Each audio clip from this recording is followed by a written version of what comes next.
Hello beautiful Starseeds, welcome back to another video on Starseed Academy. My name is Jenny. So today's video came in as a question and video suggestion from Barbara. Thank you so much.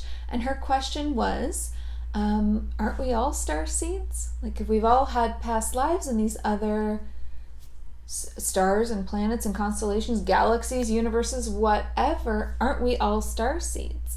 So let's talk about that question. We'll talk about definitions of starseeds and jump into this a little bit deeper. But before we do, of course, just to remind you to please like this video, share it, and then subscribe for new videos on this channel every Sunday, Monday, Wednesday. The question is, aren't we all starseeds? And I guess the answer would really depend upon your definition of what a starseed is. So to me, the most basic definition would just be that it was a soul that had had past or parallel incarnations or lifetimes in other worlds, right? Like other planets, other stars, other constellations, other dimensions. And in that case, I mean, what soul hasn't, right? But I think we can get a little more specific than that and say that a starseed would be somebody that resonates with that information, that resonates with galactic energy, and that they actually remember these other lifetimes, memories, and experiences in these other stars, planets, constellations. Like that they have a memory or an awareness of that, and that they also have cosmic counsel, like cosmic or galactic guides on their spirit team guiding them. So I guess the key here is the awareness then, because if every soul has had those kinds of lifetimes, then maybe the people that feel like a starseed are the ones that are aware or that remember those energies and those past and parallel lifetimes. So we just have to remember that starseed is just a human term. That's all it is. Everything that we use in the spiritual community, New Age community, starseed community, Lightworker community, these are all human terms and labels. It's our way of trying to describe something within the limitations of our human understanding and language. So I think that people that really resonate with that galactic energy and that really remember those past lifetimes and then also have those kinds of guides on their team or are a part of councils, they're really going to resonate with the term starseed. That's really going to feel like home to them. So then essentially that's just an awakened starseed. Okay? But I truly believe that all souls have had these kinds of lifetimes and experiences, which technically, yes, then everybody, the question at the beginning, aren't we all starseeds? I think probably. Now, the only thing that, I can obviously only go with my own experiences and my own perception, and I like to just experience something before I talk on it or teach on it. And so the only thing that I would say here that maybe feels different or could be different is some readings that I've done for some of you. I've seen people that have had like mostly angelic lifetimes, and then they came right to Earth. Whereas the rest of us, the average or the majority, took our time leveling down. So we had the angelic, we leave source, we have the angelic lifetime, and then we slowly make our way down to Earth to help us integrate all of that density, the energy, the lessons on the way, which really helps us when we get to Earth. Because then we have all of that experience, and we have gradual experience of descension, which helps us to awaken more easily in dense or low vibrational or low frequency places like Earth, which is 3D. It's really actually hard to wake up here. It's amazing. It's a miracle how many people are awakened here. And that is only because this is the time of the Great Awakening. And so there was a call sent out for the for people to volunteer, for souls to volunteer that had that kind of experience, like a slow downgrade through the dimensions and are experts at awakening.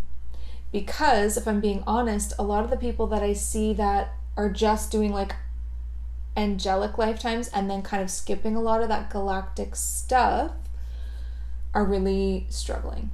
That's really hard, right? You don't have the gradual experience. Man, I can't even imagine how hard that would be. It would be really hard to awaken. It would be really hard to function, have an awakening, work on yourself. Like, you would get a lot more caught in the veil of forgetting, the veil of forgetfulness. That's like such a huge part of the third dimension here on Earth. So, I mean, okay, but are angels aliens? There's another amazing question. I mean, why wouldn't they be? Just because they're, they were seen in ancient times and recorded in the Bible and given the term angels, that doesn't mean that they're not galactic.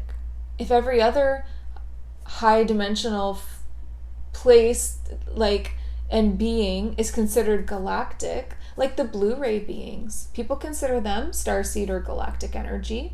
They're very similar to angels. They're non-physical.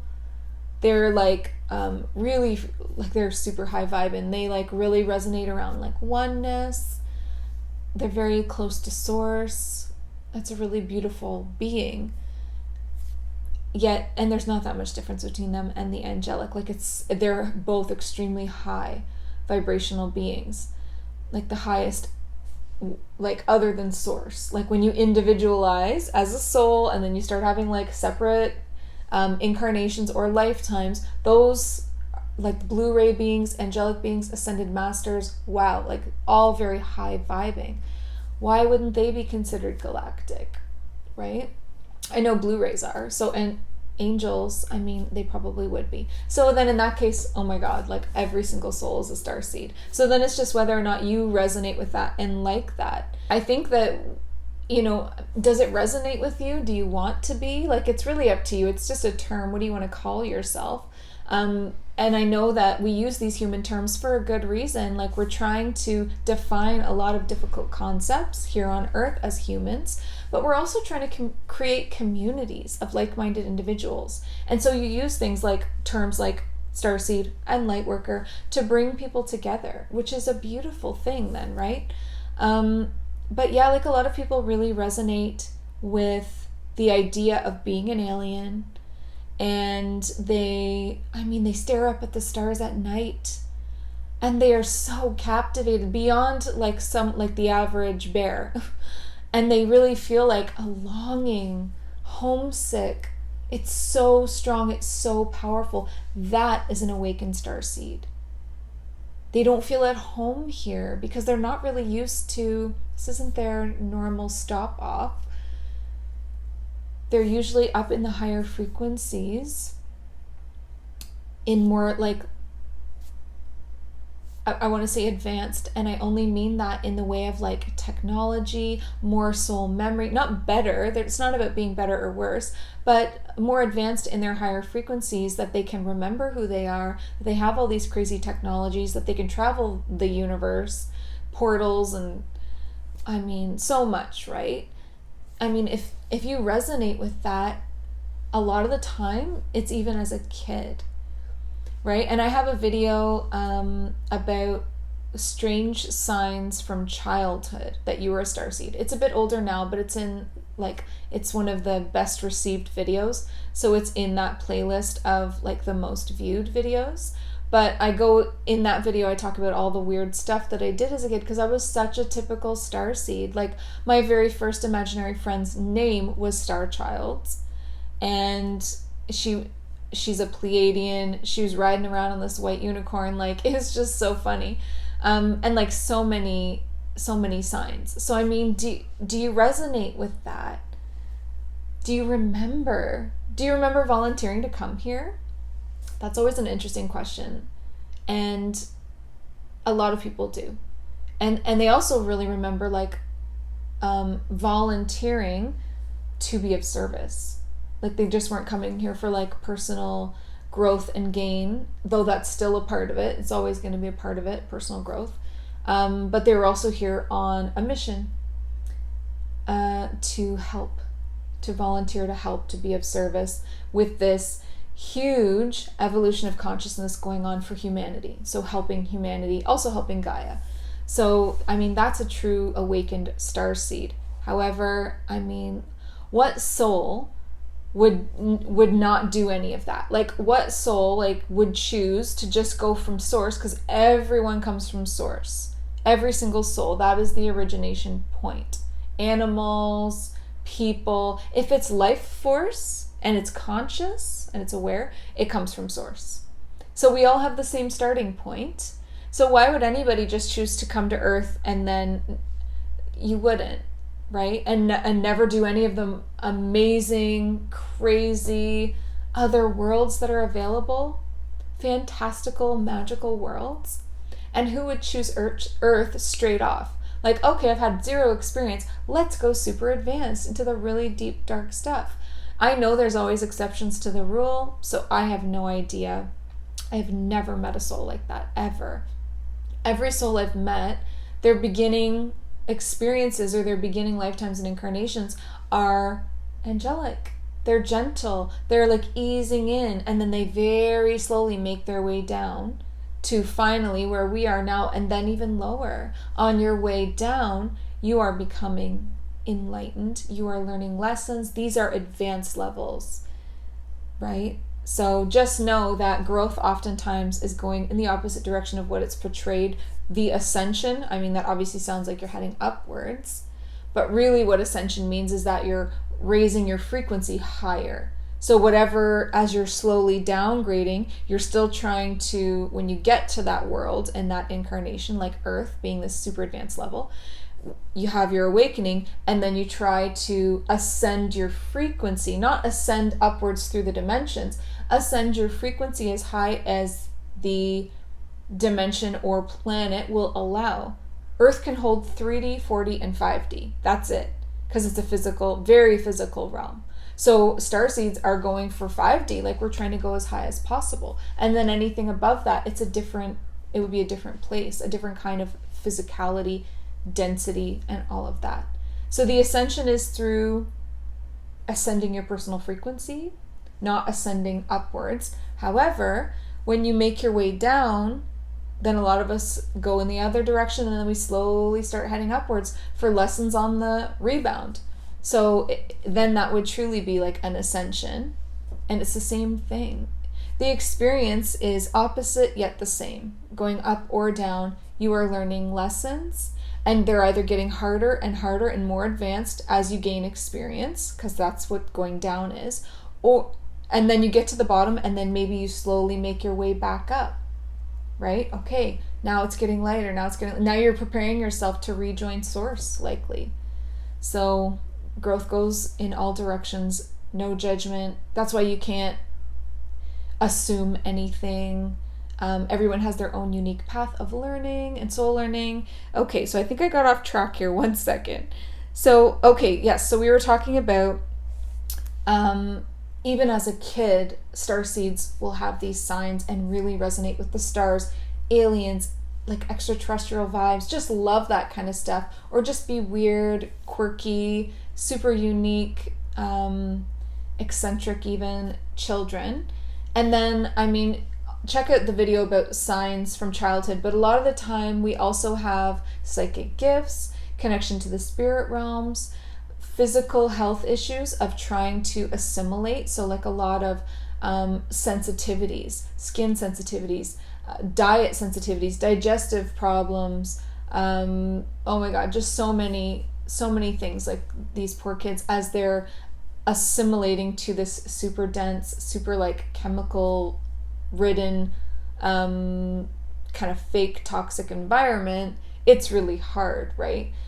Because that soul's going on the way down. Going in the other direction, it wouldn't be like that, but that's how you know most of us are heading downwards through to advanced levels, because we have those kinds of physical experiences, side effects, and all of that from downgrading our density. So essentially it's just, what do you remember? around your galactic heritage. And remember, you're never just one thing. Like, a lot of people get hung up on, I'm a Pleiadian starseed, not realizing that they've had thousands of lifetimes in lots of places. So probably, yeah, Pleiadian, and then also, like all these crazy things. Because your soul is multidimensional, right? You didn't just go, oh, Pleiades, okay, I'm good. No, you want to experience all of the different kinds of star nations, which are all the different species from all the different constellations and galaxies and universes and all of that. So do you resonate with it? You tell me if you're a starseed. I truly have never met a soul that hasn't had other lifetimes other than Earth. I know some people talk about Earth souls, and I just don't feel like that doesn't resonate for me, because I know that all souls come from Source. So it's Source souls. Like, we all come from there. We don't come from Earth. Earth doesn't create souls. They all come from Source. That is what my soul tells me. That is what my intuition tells me. That's my belief, I guess. But it doesn't have to be your belief. We can all have different perceptions, and all you can do is share what you believe. Like, that's all I do on this channel. I'm just sharing my perspective and my experiences and the things that I've either experienced, seen, channeled, interacted with, and those kinds of things. So I don't believe in the whole Earth soul, because I know that souls don't come from Earth. They come from Source. And I can't imagine a soul just going from like infinity of love to the most advanced, like, third dimensional battlefield polarity duality. Why would anybody do that to themselves? Like, you just skipped 100 steps. Like, that's crazy, right? So anyway, this kind of leaves us with a question. Then what are light workers, right? Because that's kind of like the other part or half of the spiritual community. Like, some say starseeds, some say light workers. I believe that light workers are awakened souls that know that they are here to help, be of service, probably know that they're volunteers. Maybe they also remember some of their past lives, and then they do light work. So that could be transmuting heavy energy, doing energy work, doing readings, channeling, any kind of light work. Does that mean that they are not starseeds? Same rule applies. They are. Does that mean that we're not light workers? Don't we do light work every day? It overlaps. And it's just what people resonate with. Some light workers just don't really resonate with the whole galactic vibe. You know, like, in their past lifetimes, they're viewing themselves maybe on Earth, past Earth lifetimes, or angelic, or goddesses. And they're not really feeling the whole, like, oh, I was a gray alien hybrid, or I was a mantis. Like, maybe it's too weird, and that's just, their memories are not open to that. And so they're resonating with, you know, maybe more of a warrior spirit, a goddess spirit. You see a lot of that in the Lightworker community. But again, it's just a term. Starseeds do light work. Lightworkers are generally have had past lifetimes on other planets and stars and universes and all of that. So, human terms, you can call yourself whatever you want to, but it does help build communities, because lightworkers have qualities that they all resonate together. Starseeds have qualities that they all resonate together, and then we comfort each other, we build each other up, we learn, we teach, and all of that. So, awesome question. Thank you so much for the video request on Aren't We All Starseeds? Because I'm sure that is something that everybody's wondered at one point or another. So just remember that you can always put any video request that you have in the comment section. You can put it on Instagram if you're following me over there. Either way, I will see it. And I'm always open to your video requests. I love knowing what you want to hear about, right? So thank you so much for joining me. Please remember that if my work is helping you and you're resonating and you're enjoying the content, then I would really appreciate you making a donation in any amount of your choice. It's the very first link when you're looking at the description of the video. The first link that comes up is called If You Resonate, donate. And I appreciate that so much. This is my full-time gig, and any donation is super appreciated. Even if you're like just buying me a coffee, thank you so much. I'm so grateful. You're also going to see links for my services. So if you want to uncover some of your angelic lifetimes, starseed lifetimes, goddess lifetimes, there are so many different kinds of readings that I offer, and different services too. So check those links out. Of course, remember to like, share, subscribe, and then before you go, always remember to listen to your heart and the quiet voice within, because you are so much more than the body we're in. Thank you, Starseed. Have a beautiful day. Bye.